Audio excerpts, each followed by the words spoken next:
যদিও আমি রাজনীতি করি না, তবুও মনে হচ্ছে রাজনীতি সম্পর্কে নিজের দুটো মতামত না দিলেই নয়।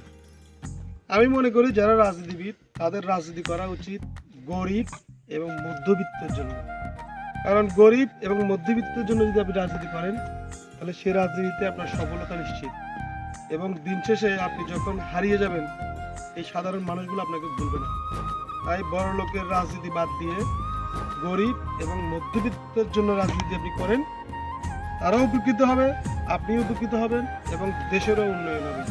বড় লোকের জন্য রাজনীতির প্রয়োজন হয় না, তাদের অনেক টাকা, তারা যে কোনো মুহূর্তে রাজনীতি ঘুরিয়ে ফেলতে পারে।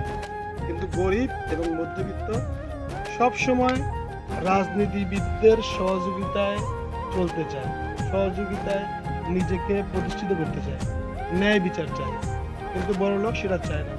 আমি কোনো বড় লোকের বিপক্ষে নই, কিন্তু নিজের অভিজ্ঞতা এবং মতবাদ থেকে বলছি, যারা রাজনীতিবিদ আছেন তারা চেষ্টা করবেন মধ্যবিত্ত এবং গরিবদের জন্য রাজনীতি করার জন্য। অসংখ্য অসংখ্য ধন্যবাদ। যদি ভুল হয় ক্ষমা করবেন। ধন্যবাদ।